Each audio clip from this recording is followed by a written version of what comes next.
Every Christmas Eve, my husband disappeared for exactly 1 hour. It took me 15 years to learn who he was visiting. I want to start with the specific, precise quality of that hour, because I think it's the precision that made it so difficult to simply set aside as ordinary.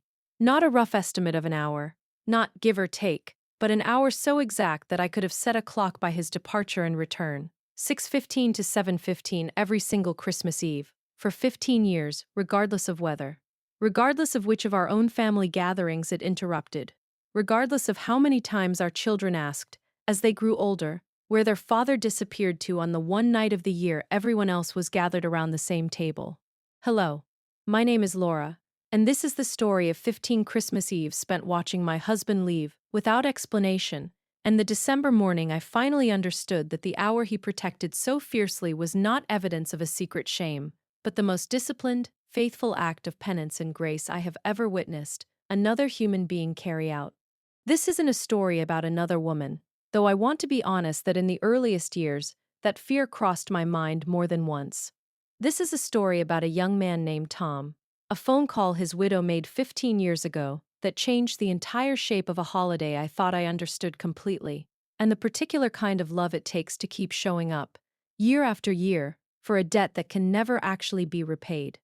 I think you should understand, before I describe those 15 Christmas Eves, what kind of man I married. Because I don't want you to imagine ours was a marriage where secrecy came easily. David and I met when I was 26, at a friend's engagement party, and I remember being drawn immediately to his quiet steadiness, the particular calm of a man who seemed entirely comfortable in his own skin, unhurried, present. We dated for 2 years before he proposed, and by the time this story begins, we had been married for 15 years, raising 2 children in a home built on what I genuinely believed, until that December morning, was complete honesty between us. I want you to hold that picture firmly in your mind, because everything that follows happened underneath it, and I need you to understand exactly how much trust I was being asked to hold on to every single Christmas Eve for 15 years.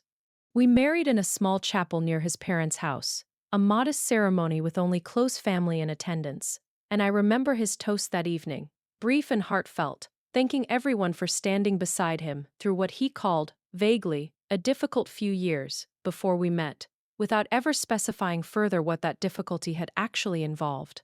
I remember thinking, at the time, that the vagueness was simply the natural reticence of a man who preferred not to dwell publicly on his own past struggles, and I never once suspected that the phrase was carrying far more weight than a simple reference to youthful drinking. I knew, in general terms, that David had struggled in his early 20s, before I ever met him.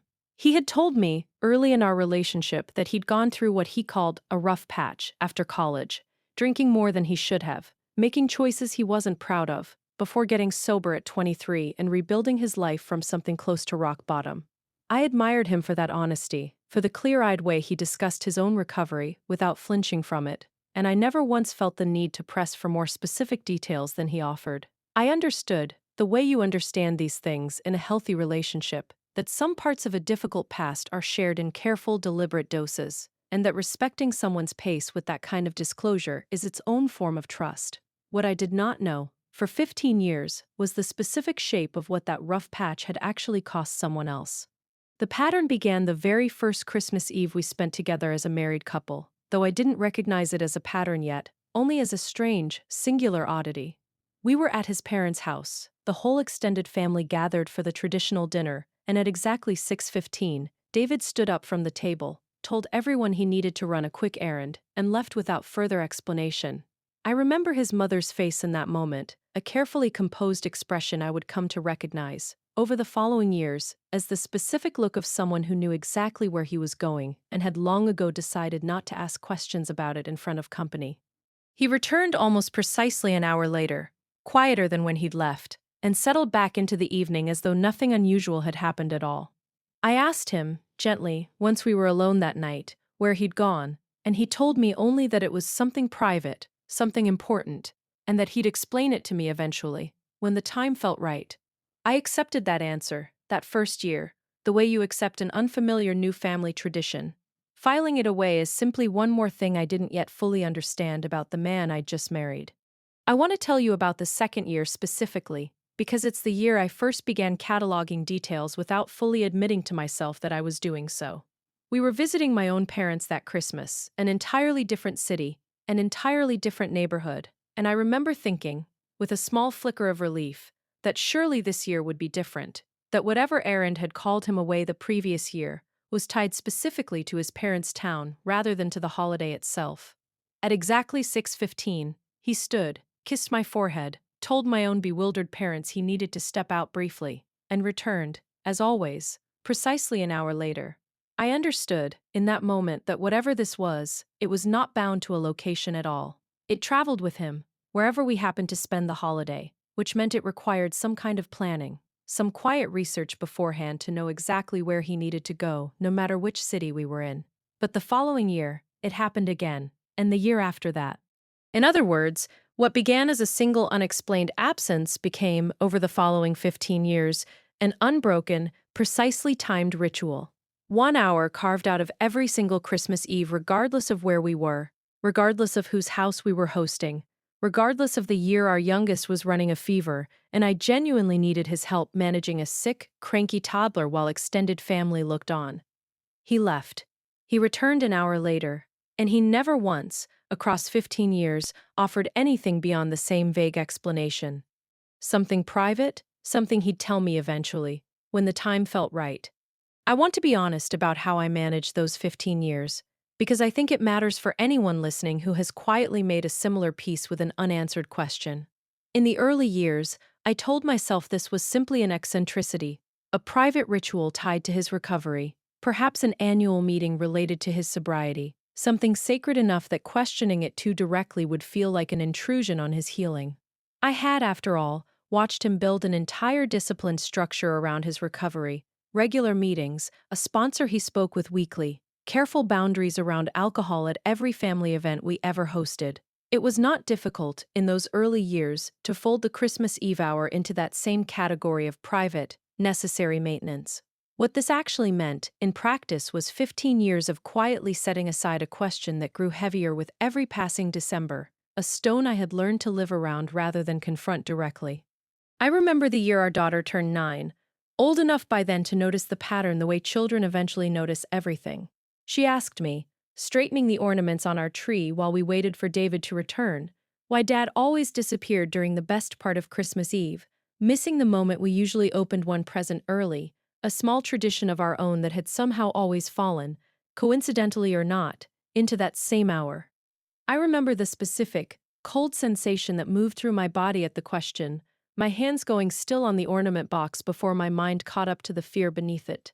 I told her Dad had an old friend he liked to check on during the holidays, a story I had constructed for myself somewhere around year 4, with no real evidence behind it except my own need for something to say. But there were details that never quite fit inside that comfortable little sentence, details I kept in the back of my mind and refused to examine too closely. The precision, for one. Why would checking on an old friend require exactly 1 hour, every single year, without a single minute's variance regardless of traffic or weather, or the specific demands of whatever year we were in? Why, when I once asked, lightly, almost by accident, "Does your friend live far from wherever we're hosting?" did his jaw tighten in a way I had only seen twice before in our marriage, both times when the subject of his early 20s came up unexpectedly at a family gathering. I think most people who have been married a long time know the particular texture of a silence that comes from a partner choosing his words, rather than simply having nothing to say. This was a curated silence, deliberate in its edges, and I lived inside its rooms for 15 years, slowly, almost without noticing, mistaking it for simply one more accepted feature of our otherwise open, honest marriage. Let me tell you about those 15 years in between, because I don't want you to think this was a marriage defined only by one missing hour a year. In every other visible way, ours was a rich, steady partnership. David never missed a single one of our children's recitals or games. He remained faithfully sober for the entire span of our marriage, a discipline I watched him maintain with a quiet, unglamorous consistency that I admired more than almost anything else about him. He was warm, present, generous with his time in every ordinary way a husband and father can be generous. From the outside, if you had watched our life the way I once watched him disappear through our own front door, every Christmas Eve, you would have seen nothing but an ordinary, happy family. You would never have guessed at the specific hour I quietly dreaded every single December. The dread grew heavier as the years passed, not lighter, the way I kept hoping it eventually would. I want to explain this feeling, because I suspect many of you carry your own version of it. It isn't the sharp, immediate pain of catching someone in an obvious lie. It's a low, cumulative ache, arriving reliably once a year. The specific loneliness of watching your husband leave for an occasion you've never once been invited to understand. Standing in a room full of your own extended family, performing normalcy while your mind quietly runs through every possible explanation you've collected over the years. There were Christmas Eves, especially in the middle years of this pattern, when I found myself standing at whichever window happened to be nearest, watching his car disappear down whatever unfamiliar street we happened to be visiting that particular year, constructing an entire private mythology out of a single, precisely measured hour. A woman from his past, I told myself some years, someone connected to the drinking he'd never fully explained.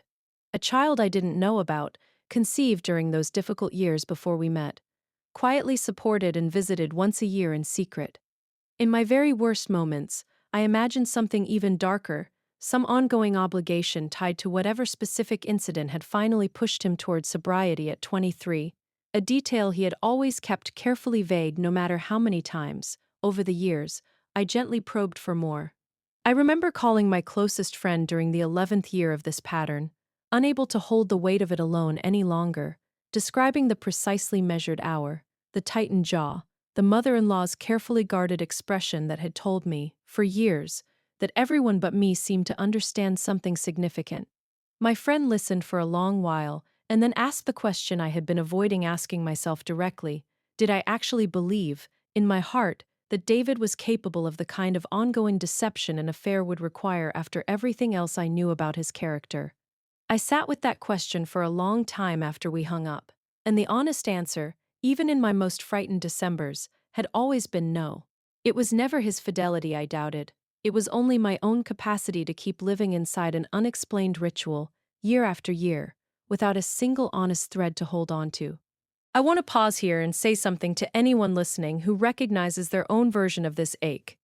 If you have spent years quietly absorbing an unexplained absence, please understand that this is not evidence of your own excessive suspicion.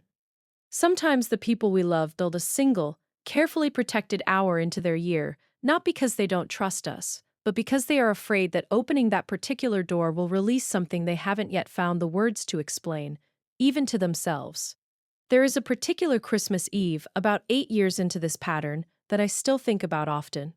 We were hosting that year, our own home full of extended family for the first time, and David left at his usual 6:15 despite the added complication of being the host himself, leaving me to manage a house full of relatives and 2 young children entirely alone for that hour.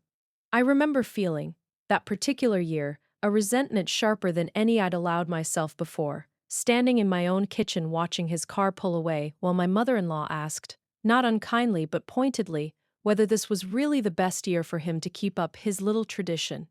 I remember her expression when she said it, careful and guarded, exactly the same expression I'd noticed on that very first Christmas Eve 15 years earlier, and I understood, in that moment, that David's own mother knew exactly where he went every year, and had simply decided, long before I ever entered the family, that it wasn't her place to tell me.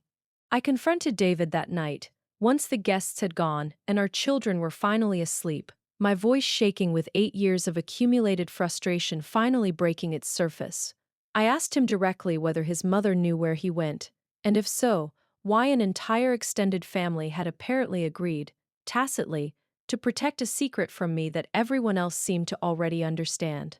He sat down heavily on the edge of our bed, his face pale in a way I had rarely seen from him, and he told me, in a voice that cracked halfway through the sentence, that he needed me to trust him just a little longer, that the people involved in this particular hour deserved a privacy he wasn't yet free to break on their behalf, and that he promised, someday, I would understand completely why he had kept it from me for so long. I want to be honest about what that request did to me. Being asked to trust him a little longer, after 8 years already spent trusting him through silence, felt, in that moment, like being asked to keep extending credit on a debt I had never agreed to take out in the first place. I told him, that night, that I didn't know how many more Christmas Eves I could spend standing at a window watching him disappear into a mystery I had no access to. He took my hands, his own trembling slightly, and said something I have thought about every year since. He said, "I know what this cost you. I think about that every single year, standing outside that door before I knock. But there's a woman on the other side of that hour who has already lost more than either of us can imagine, and I made a promise to her, a long time ago, that whatever this cost me personally, I would never let it become a burden she had to carry too." I remember lying awake that entire night after David's confession about his mother's knowledge, replaying his words about a woman who had already lost more than either of us can imagine, trying to reconcile that fragment with every dark story I had previously constructed, none of which had ever once considered the possibility of genuine, deliberate grief and accountability rather than betrayal. I did not leave. I want to tell you honestly that in the years following that conversation, the temptation to simply demand the full truth, or to walk away from a marriage with a locked hour in it, crossed my mind more than once. But something in the specific phrase, "a woman who has already lost more than either of us can imagine," lodged itself in me differently than any explanation he'd offered before, some old, tired part of me finally beginning to sense the outline of grief rather than betrayal. The truth finally arrived 7 years later, on a Christmas Eve unlike any of the 15 that had come before it. David had left at his usual hour, and I found myself, for the first time in 15 years, unable to simply wait passively for his return. Our children were older by then, occupied with their own cousins at the family gathering, and I slipped away quietly, following the directions I'd overheard him give the rideshare driver the year before. Details I'd filed away without fully admitting to myself that I intended to use them. I want to be honest that I hated the person I felt myself becoming in that decision. A woman sneaking away from her own family's Christmas Eve dinner to trail her husband to an address she had no right to know. I arrived at a modest, well-kept house in a quiet neighborhood I didn't recognize, and I sat in my car across the street, watching through the front window as David was greeted at the door by a woman perhaps 10 years older than him, her embrace warm and familiar in a way that told me instantly, even from that distance, that whatever this relationship was, it carried none of the romantic tension I had spent 15 years quietly fearing. I sat in that car for the better part of an hour, watching shapes move behind lit curtains, unable to make myself drive away. When David finally emerged, precisely on schedule, he paused on the front step and turned back to embrace the woman once more. And in the porch light, I saw her wipe tears from her own eyes before he made his way back down the walkway to his car. I did not confront him that night. I drove home ahead of him, and when he arrived, quieter than usual even by his own standards, I said nothing, though something in me had already, quietly, begun to shift. I want to tell you about the weeks that followed, because I think they matter as much as the discovery itself. I found myself, in the days after that Christmas, searching through old boxes in our attic, driven by an urgency I couldn't fully explain even to myself, until I found what I was looking for. A small stack of newspaper clippings, yellowed with age, folded carefully inside an old journal from the year David turned 23. The clippings described a car accident. A young father named Thomas Reyes, 28 years old, killed instantly when a vehicle driven by a 22-year-old man under the influence of alcohol crossed the center line on a rural highway just after midnight. I sat on the floor of our attic for a long time, holding those clippings, understanding, finally, the full shape of the rough patch David had spoken of so carefully in the earliest days of our relationship, a phrase that had never once, in 15 years, come close to capturing what it actually described. I confronted him that evening, the clippings in my hands, and I watched him absorb the sight of them with a kind of quiet, resigned relief, as though some part of him had been waiting, for 15 years, for this exact moment to finally arrive. He told me everything, that night, at our kitchen table, his voice breaking in places I had never once heard it break before. He described that night with a specificity that told me he had relived it, in careful, unbearable detail, more times than either of us could count over the intervening years.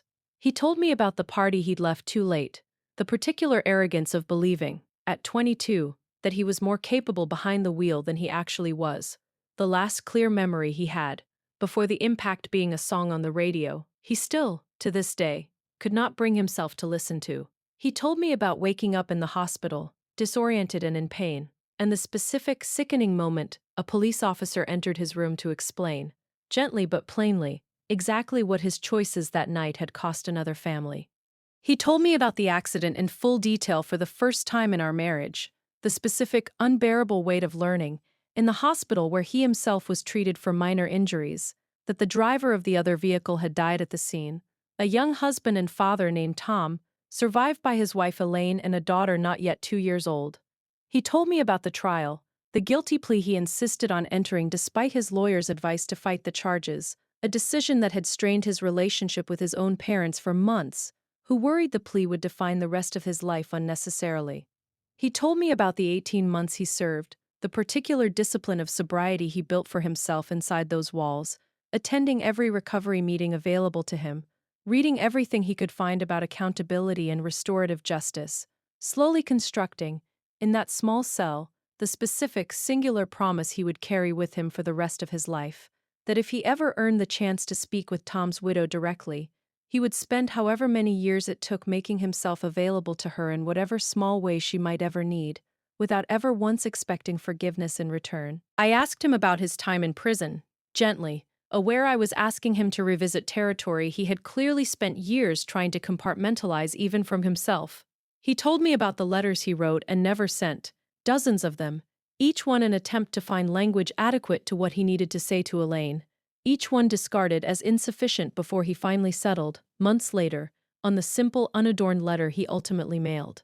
He told me about the letter he had written to Elaine from prison, uncertain whether she would ever read it, let alone respond, an apology that offered no excuses and asked for nothing in return except the chance, someday, to acknowledge in person exactly what his choices had cost her and her daughter. She had not responded for nearly 2 years. And then, the Christmas after his release, a letter had arrived at his parents' house, forwarded to him, Elaine's careful, measured handwriting, asking only whether he would be willing to visit once, so she could finally see, with her own eyes, the man responsible for the worst day of her life. He described the drive to that first visit in vivid detail, pulling over twice on the way, uncertain whether he had the courage to actually complete the trip, his hands shaking so badly on the wheel that he worried, with a dark irony that clearly still haunted him, whether he was fit to be driving at all.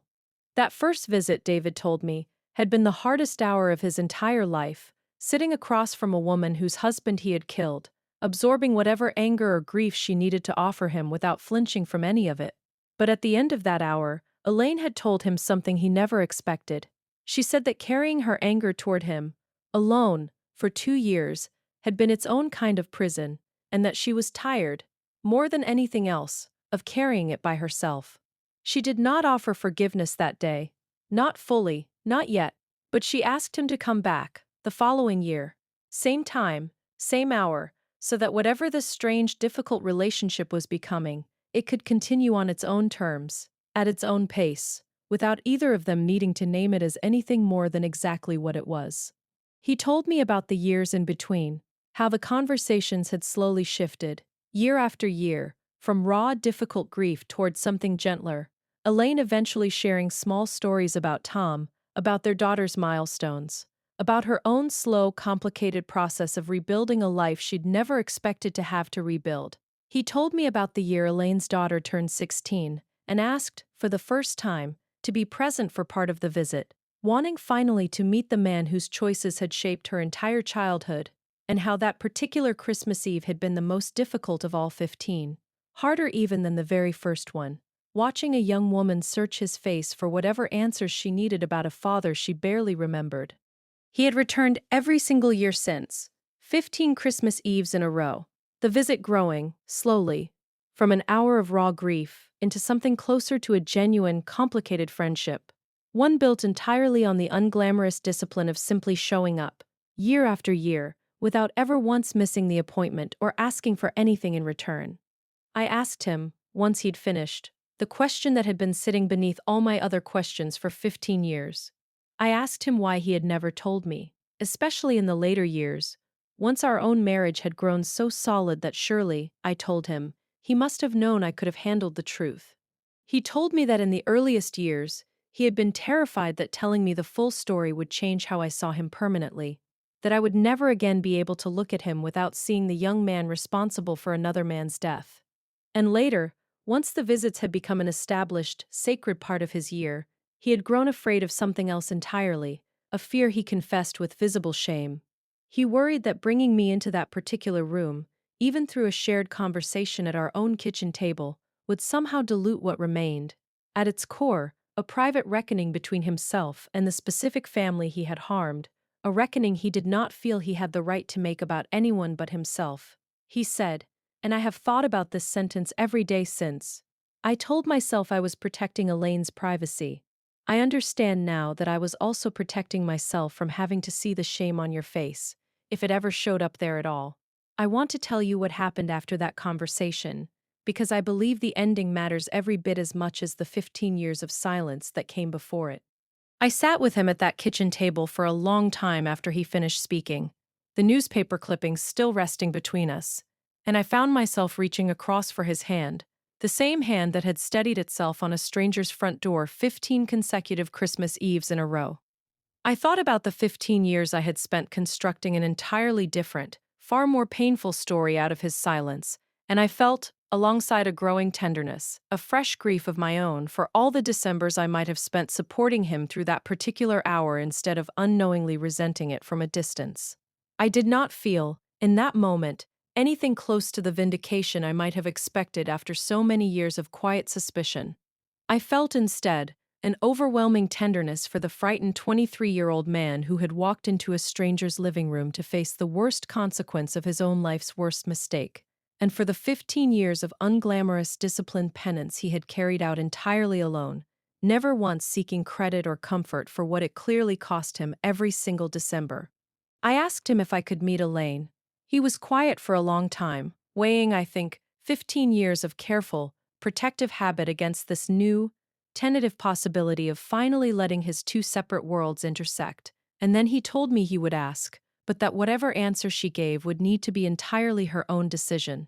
She agreed, the following Christmas Eve, to let me come along for the visit, though she asked, gently, that David and I arrive separately, wanting to preserve, at least that first year, the particular rhythm the two of them had built together over 15 years before adding anyone else into it.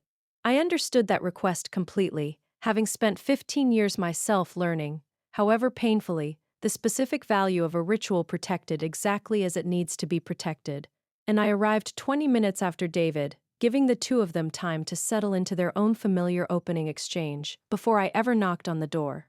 I want to tell you about walking into that same modest house I had once watched from across the street, meeting a woman whose grief I had spent years unknowingly circling without ever understanding its true shape. She embraced me the moment I walked through the door, telling me she had wondered, for years, what kind of woman had built a life alongside a man capable of this particular sustained kind of accountability, and that she was grateful, finally, to find out for herself.